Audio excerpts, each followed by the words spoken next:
रमता राम जपो रे प्राणी, अब तो सुन ले राम कहानी।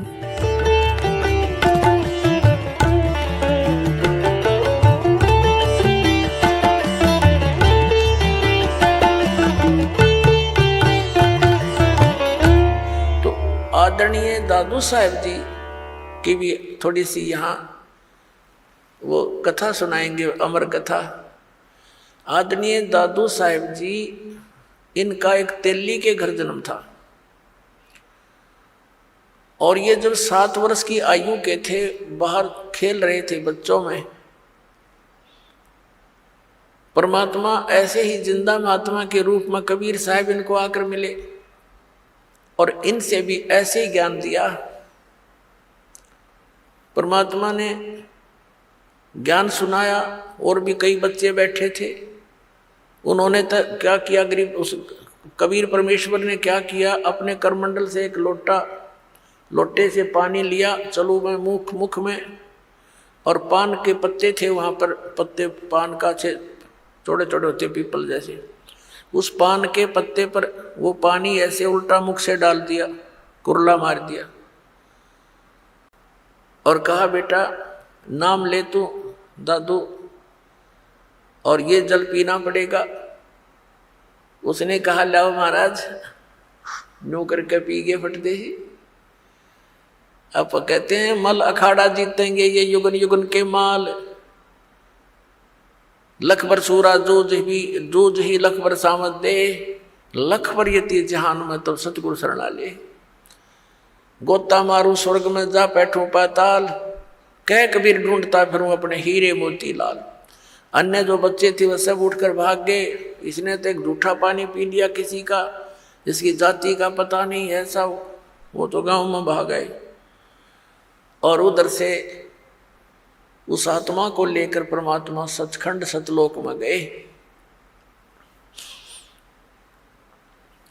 वो लड़का अचेत हो गया, डेड नहीं हुई बॉडी, और आत्मा परमात्मा साथ लेकर के, जैसे गरीबदास साहिब को लेकर गए थे ऐसे ऊपर लेकर गए उनको। ये गरीबदास साहिब जी से काफी पहले हुए थे, लगभग 200 वर्ष पहले, न सैकड़ों वर्ष पहले, 101 वर्ष पहले। तो वहां उधर गांव में पता चला, लड़का देर तक नहीं आया, तो जिन बच्चों के साथ खेल रहा था उनको साथ लेकर गए कि कहाँ है वो, कि वहाँ बैठ के बैठे को छोड़ कर आए थे एक बाबा जी के पास, इसने उसका जूठा जल पी लिया। तो वहाँ जाकर देखा वो दादू साहब जी मृत थे, मेरे बड़े नहीं थे, अचेत पड़े थे। अब हाहाकार मच गई, रोने लगे, वैद्य डॉक्टरों को दिखाया, झाड़ फूंक करवाई, 3 दिन और 3 रात बीत गई, ऐसे अचेत रहे। उधर से परमात्मा उस प्यारी आत्मा को अपने गवाह बनाने के लिए ऊपर सतलोक में लेकर गए। और उसी तरह जैसे गरीबदास जी से सारा परिचय कराया था, ऐसे कराया। परमात्मा तेजों में शरीर युक्त सतलोक में उस सिंहासन पर विराजमान थे। नीचे से वही साधु संत यानी जिंदा महात्मा के रूप में गए थे ऊपर, उसी तरह चौर करने लगे। फिर वो तेजों में शरीर परमात्मा खड़ा हुआ और नीचे से गए हुए महात्मा परमात्मा जो जिंदा के रूप में थे वो बैठ के, उसी तरह क्रिया हुई सारी। और चौर वो तेजों में शरीर वाले भगवान करने लगे। दादू जी को यही शंका आई कि भगवान तो ये दिखा था जो तेजों में शरीर वाला है, और ये बाबा जी बैठ गया सिंहासन पर, समझ में नहीं आई ये क्या चक्कर है। इतने में तेजों में शरीर उस कबीर उस परमात्मा के शरीर में समा गया, जिंदा वाले शरीर में। तब परमात्मा ने कहा कि बेटा दादू जा नीचे, तू, मेरा नाम कबीर है, मैं काशी में जुल्हा बनकर रहा था। ऐसे गरीबदास जी को बताया था परमात्मा ने कि मैं बेटा वहाँ भी रहा 120 वर्ष तक, यही ज्ञान मैंने वहाँ दिया। और गरीबदास जी को तो यहाँ तक कहा था कि उन काल के दूतों ने जो कबीर पंथ में आगे हैं उन्होंने नाश कर दिया है उस ज्ञान का। अब इसको दोबारा करना। दादू साहब जी तो गरीबदास जी जो पहले हुए थे, इनको विशेष ज्ञान नहीं दिया, लेकिन अपना परिचय अवश्य दे दिया, क्योंकि उनको मालूम था कि इनको वो ज्ञान दिया तो बीच में इस पंथ में घुसे हुए लोग भी बात बिगाड़ देंगे। तो कहने का भाव ये है कि दादू साहब जी को सब परिचय देकर के वहाँ पर छोड़ दिया। तीसरे दिन जब बच्चा होश में आया तो खुशी की लहर दौड़ गई और दादू साहब जी उस कबीर परमेश्वर की महिमा का गुणगान करने लगे। तो क्या बताते हैं, तो दादू साहब जी ने परमात्मा कबीर जी की महिमा किस प्रकार कलम तोड़ सुनाई है, वो सुनाते हैं आपको थोड़ी सी। परमात्मा ने, दादू साहब ने कहा है, जो जो शरण कबीर के तिरगे अंत अपारे, दादू गुण के ता कहूँ कहत न लागे कहत न पावे पारे। जो जो शरण कबीर के वो तिरगे अंत अपारे, दादू गुण की ता कहूँ कहत न आवे पार। कबीर करता आप है दूजा नहीं कोई, दादू पूर्ण जगत को भक्ति दृढ़ावत सोए। अब दादू साहब जी कहते हैं कि जो जो शरण कबीर की और पार हो गए अनंत, और कहते उस परमात्मा के गुणगान की मैं इस मुख से क्या महिमा करूं, क्या गुण गाऊं उस महात्मा परमात्मा के। कबीर करता आप है दूजा ना कोई, दादू पूर्ण जगत को भक्ति दृढ़ावत सोए। पूर्ण जगत को यथार्थ ज्ञान वही परमात्मा स्वयं आकर ही देता है, दृढ़ाता है। यो ठेका पूरा होवे जब सब कोई तजय शरीर। ठेका यानी जो कंट्रैक्ट एग्रीमेंट जो हमारे शरीर का हो चुका है, इतना समय हमारा निर्धारित है, कहते ही जब पूरा होगा तो सब ने शरीर त्यागना पड़ेगा। लेकिन कबीर साहब भी कहते हैं, परमेश्वर जी आए हैं सो जाएंगे, राजा रंग फकीर, एक सिंहासन चढ़ कर जा एक बंधे जात जीर। तो यहाँ दादू साहब जी भी उसी का समर्थन कर रहे हैं। ठेका पूरा होए जब सब कोई तजय शरीर, दादू काल गंजे नहीं जपे जो नाम कबीर। दादू साहब जी कहते हैं कि काल निकट नहीं आ सकता जो कबीर परमात्मा के उस सतनाम का जाप करता है। आदमी की आयु घटे तब यम घेरे आए, सुमरण किया कबीर का दादू लिया बचाए। और परमात्मा ने वो सारे यम के दूत दिखाए, सब बहुत कुछ लीला दिखाई अपनी, कि दादू साहब को अकेला छोड़ दिया रास्ते में, यम के दूत चारों तरफ से आगे भी कौन आ गया, यूँ हम लेने भी ना गए, मरेंगे, हमारी खिंचाई होगी, पकड़ो इसको पकड़ो, ये कैसे है, कौन है। तो उस समय दादू साहब जी ने परमात्मा को याद किया। उसी समय कबीर साहब प्रकट हो गए। बेटा कितना गया था तो पीछे वो नज़ारे देखने लग गया। तो एकदम भाग्य यम के दूत ने एक दूसरे के ऊपर के पड़ते जा, इतनी दूर तक स्पीड तो भाग्य गणे थे। तो परमात्मा कहते हैं, तो परमात्मा ने बताया कि बेटा जो भक्तिहीन प्राणी शरीर छोड़कर जाता है ये यम के दूत घेर लेते हैं, और जैसे तूने मुझे याद किया ऐसे इस नाम का जाप कोई और कर लेगा ना, भगत तो वही करेगा जो पहले से प्रैक्टिस कर रहा होगा, उसी के मुख से ये परमात्मा का नाम निकलेगा। तो फिर यम के दूत निकट नहीं आ सकते। उसी को फिर अपने अनुभव को दादू साहब जी बता रहे हैं। आदमी की आयु घटे तब यम घेरे आए, सुमरण किया कबीर का दादू लिया बचाए। मेट दिया अपराध सब पाप माफ कर दिए मुझदास के। दादू साहब जी कह रहे हैं मेट दिया अपराध सब आए मिले छन माही, दादू संग ले चले वो कबीर चरण की छाही। सेवक देव निज चरण का दादू अपना जाने, बरंगी सत कबीर ने कीन्या आप समाने। अब क्या बता रहे हैं दादू साहब जी कि मेरे सारे अवगुण माफ कर दिए भगवान ने, और एक सेकंड के अंदर मेरे पास उपलब्ध हुए और अपने साथ ले चले बालिक मुझको, और कहते हैं हे दाता मुझे अपने चरणों का, अपने चरण रज का दास समझना, सेवक देव निज चरण का। हे देव, हे भगवान, हे परमेश्वर, यो सेवक आपके चरणों का नौकर है, धूल है, निज सेवक है, और इसको अपना जान मेरे दाता।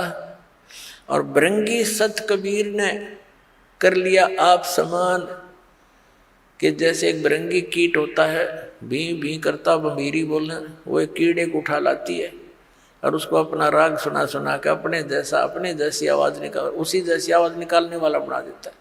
तो पूरा परमात्मा ने जिसको भी ये ज्ञान दिया वो उस परमात्मा के गुण गाने लगे अपने आप ही। तो पुण्यात्मा यही स्थिति आपकी और दास की हुई है।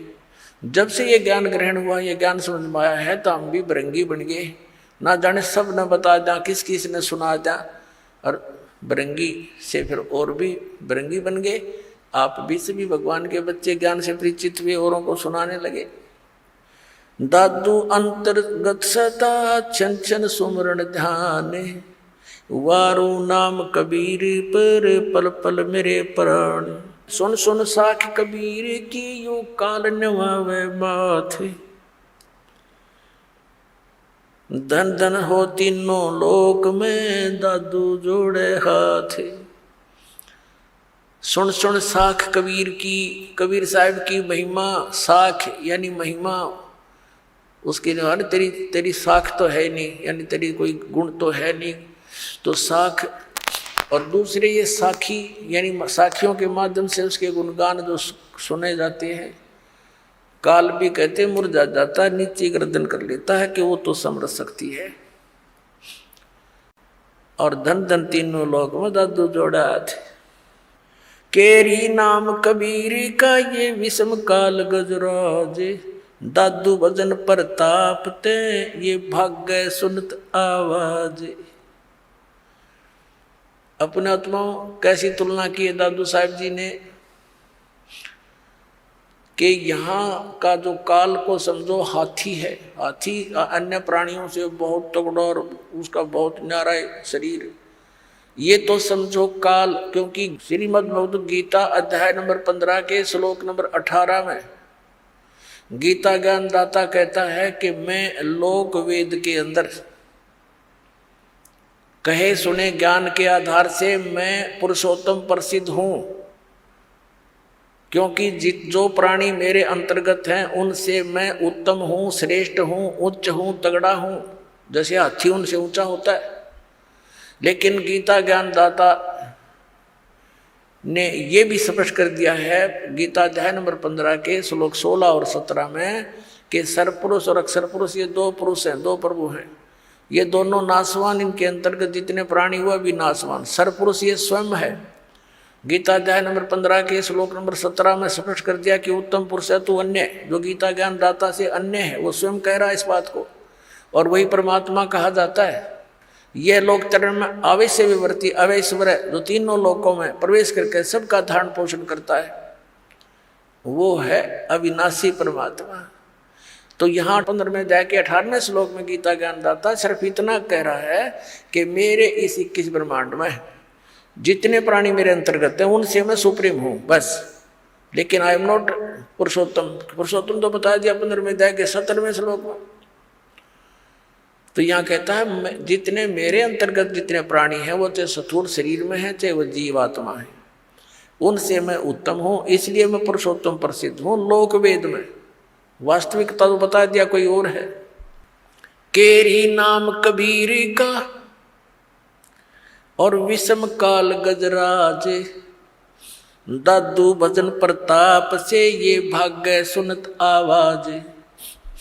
क्या बताना चाहे दादू साहब जी ने कि इसने काल को तो समझ लो गजराज हाथियों का राजा,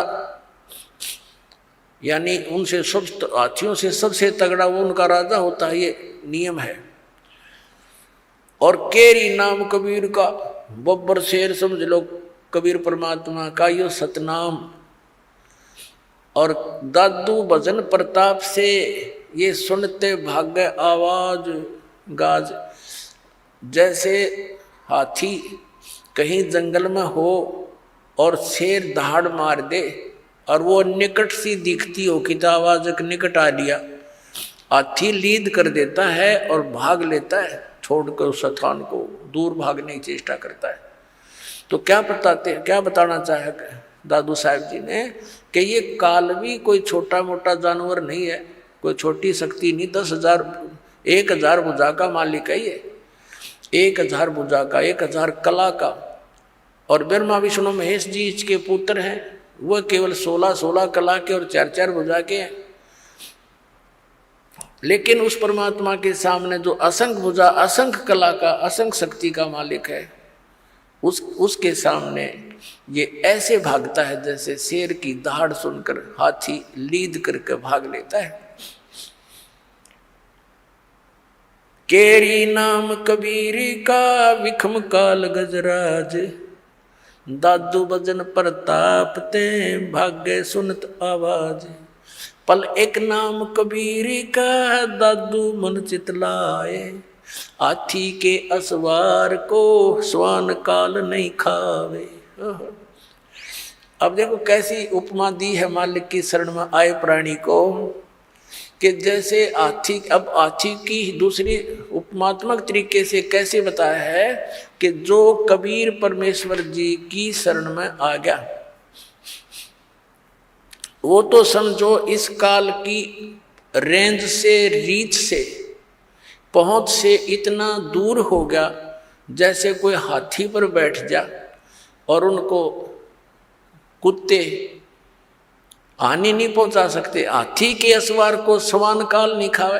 हाथी पर जो बैठा है वो तो समझो भक्त परमात्मा का, और काल समझो कुत्ता। अब हाथी पर बैठे हुए व्यक्ति को कुत्ता कोई हानि नहीं पहुंचा सकता। तो ये काल तो इतना, काल की रेंज से, काल की पहुंच से आप इतने बार हो गए, जानबूझ के हाथी है तो नीचे गिर जाओगे तो कुत्ता पिंडी पाड़ेगा तुम्हारी, और जब उससे नीचे नहीं उतरे तो कुत्ता कुछ नहीं कर सकता। तो परमात्मा की मर्यादा से दूर होते ही वो तो तैयार बैठा है, वो तो भौंक ही रहा है, आते ही पाड़ू खाऊं इसको। तो ये उदाहरण देना चाहते हैं दादू साहब जी। पल एक नाम कबीरी का दादू मन चितलाए, अस्थि के असवार को ये स्वान काल नहीं खावे। सुमरत नाम कबीर की ये कटे काल की पीरे, दादू दिन दिन ऊंचा हो फिर परमानंद सुख सीरे। सुमरत नाम कबीर का, जो परमात्मा ने सही नाम हमें बताया है, उसका जाप करने से कटे काल की पीड़, ये काल जो आपको दुख दे रहा है, ये कर्मों से, ये पाप कर्मों से, ये फिर नष्ट हो जाएंगे। पाप परमात्मा कहते हैं कर्म ब्रह्म मंड के मैं पल में कर हो नेस, यानी क्रोस मार दूं पे सब पे, अर्जिन हमरी दो ही दी सो करो हमारे पेश, तुम अकाउंट भी ना लेना। दादू नाम कबीर की जो कोई लेवे ओटे, तिनको कभू लागे नहीं ये काल वज्र की चोटे। अपने आत्मा इतने समर्थ की शरण मिल गई हमारे को, और ये इतने गवाह भगवान के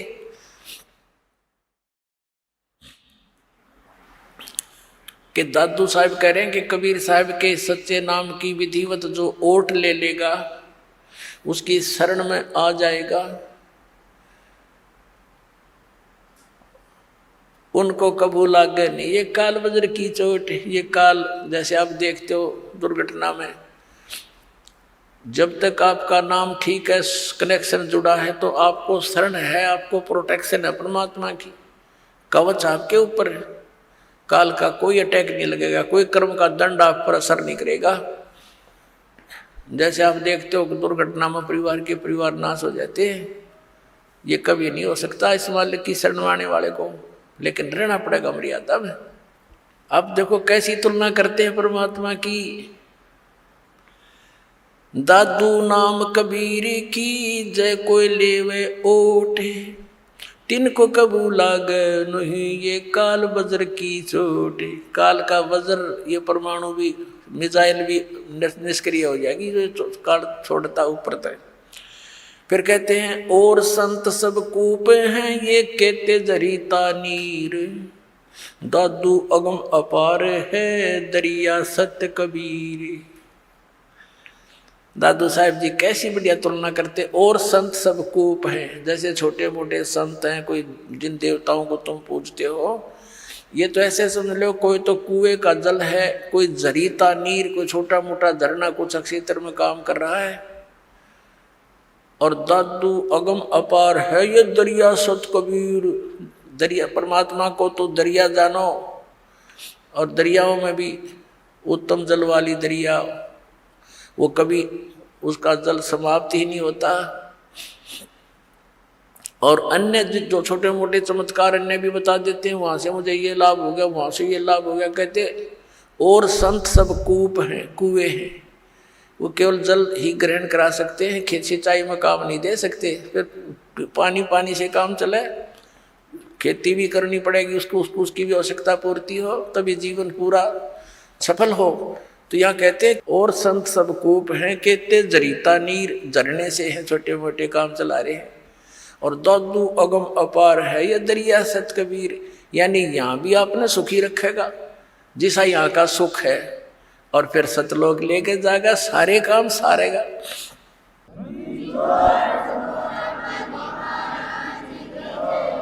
अब ही तेरी सब मिटे ये जन्म मरण की पीर, श्वास उश्वास सोमर ले दादू नाम कबीर। अभी तेरे सारे झंझट मिट जाएंगे, इस श्वास उश्वास से उस परमात्मा का ज्ञान सच्चे पूरे संत से प्राप्त करके सुमन कर ले। दादू नाम कबीर का ये सुन के कप काले, नाम भरोसे नर चले तो हो नवा का भाले। दादू साहब कहते हैं कि दादू नाम कबीर का, अरे सुनते का पे काल, ये 21 ब्रह्मांड का स्वामी सरपुरुष,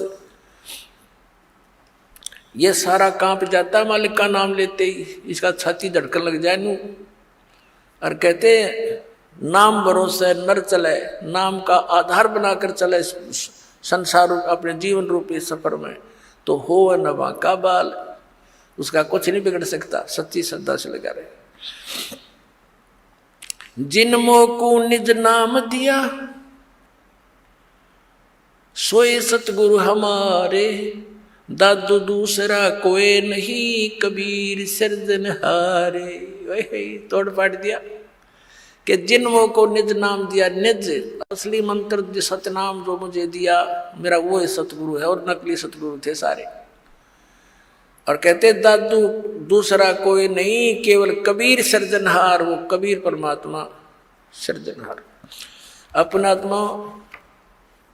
अब वो दादू पंथी गोपाल दास जी उस छुडानी गांव में किसी अपने सेवक के घर पर आकर रुक गया। उस सेवक ने कहा महाराज जी हमारे एक लड़की का लड़का ऐसे ऐसे किसी साधु के जंतर मंत्र के दूध पिलाने मेंटल हो गया, और कहते हैं साधु की विद्या को साधु ही काट सकता है, कुछ दया करो। गोपाल दास जी ने कहा कि बुला उस बालक को, देख लेता हूं। अब वो सेवक जो व्यक्ति था उस गांव का गया उस गरीबदास साहिब जी के नाना जी के पास कि भाई ऐसे ऐसे अपना एक मेरे पास एक संत आता है, लड़की के लड़के को उसको दिखा लेते हैं, वो कहता मैं ठीक कर दूंगा इसने। तो 5-7 गांव के जो होते हैं कुल के लोग, वो और उसका नाना जी और गरीबदास 13 वर्ष के बालक को ले गए। दादू पंथी वो गोपाल दास जी गरीबदास जी से पूछा कि बेटा वो कौन था जिसने तुझे बर्बाद कर दिया, उसका क्या नाम था। अब गरीबदास जी ने कहा कि मुझे बर्बाद नहीं किया, मुझे आबाद कर दिया महात्मा जी।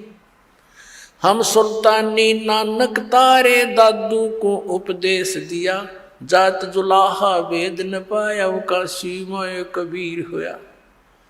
जब ये वाणी बोली, उसकी छाती में मारा पहला वचन कि मैं हम यानी हम सभी को पार कर दिया। किस किस को? हम सुल्तानी नानक तारे दादू को उपदेश दिया।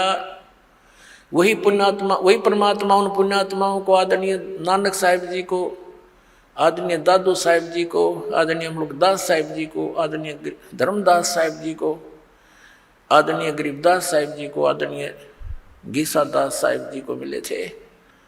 तो यहाँ कह रहे हैं हम सुल्तानी नानक तारे, अब्राहिम सुल्तान अधम को बुलक बुखारे में वही परमात्मा आए थे, उसको 100 लीलाएं करके उसको नरक से निकाला था। हम तो इस माया ने सच सब कुछ मान बैठे रात और पाठ को, और परमात्मा ने ये विष बताया आपके लिए, जो भक्ति ना करता उनके लिए। तो क्या बताया? हम सुल्तानी नानक तारे दादू को उपदेश दिया, और जात जुलाहा भेद नहीं पाया, काशी माए कबीर होया। अजब नगर में ले गया हमको सतगुरु आन, और जल के बिंब अगाध गति हम सूते चादर तान। अलल पंख अनुराग है सुन मंडल रहे थीर, दास गरीब उधार दिया मुझे सतगुरु मिले कबीर। अलल पंख अनुराग है, मेरा तो जैसे अलल पंख पक्षी का अपने पिता में ध्यान, बच्चों माता पिता में ध्यान रहता है, ऐसे अब तो मेरा तो उस मालिक में श्रद्धा लगी हुई है, मेरा वहाँ ध्यान रहता है। और मुझे सतगुरु कबीर साहब मिले, वो ऊपर रहता है, सतलोक में सचखंड में रहता है। आंखों देखा बताया गरीबदास साहब जी ने, यही दादू साहब ने बताया। अब वो बाबा जी तो कहने लगे, अरे गाँव वालों ये बावला को ना, बावले तो तुम होगे, ये तो अमृतवाणी बोल रहा है, निज स्थान के निज वचन बोल रहा है, सत परमात्मा की अमर वचन। उस 60 साल के महात्मा ने 13 साल के बच्चे के सामने, बच्चे के आगे हाथ जोड़ के कहा कि महाराज यह वाणी लिखवा दो, कलयुग में काम आवेगी। गरीबदास जी उठ के चल पड़े, और वो महात्मा पीछे पीछे। वो तो परिचित थे कि वे संत परमात्मा ना जाने किस पे कृपा कर दे और के अमृत ज्ञान दे दे, उसके पीछे पीछे महाराज लिखवा दो। तीसरे दिन गरीबदास जी ने कहा कि यदि पूरा लिखे गोपाल दास, बीच में छोड़ कर ना भागना। अगर नहीं जी मैं कति फ्री हो रहा हूँ गाँव से, घर से, बाल बच्चों का विवाह हो लिया, 60-61 साल की उम्र मेरी होगी, और जब तक से सारी उम्र लिखवा दो जाता साथ रहूँगा। उनके पर गरीबदास साहिब जी का अपना ही एक बेरी का बाग था, उसके अंदर एक जांडी का घनी छाया वाला वृक्ष था, उसके नीचे बैठ कर लागे लेखन गर्मियों से स्टार्ट किया था। फिर जैसे जैसे समय आता रहा, 6 महीने तक लिखते रहे। गरीबदास साहब जी बोल रहे थे और दादूपंथी गोपाल दास लिख रहा था। वो अमृतवाणी, वो अमर इतिहास, वो सूक्ष्म वेद का स्वच्छ रूप गरीबदास साहिब जी के माध्यम से कबीर परमात्मा ने वो फिर से प्रकट करवाया, जो दास आपको सुनाता है। बोलो सतगुरुदेव।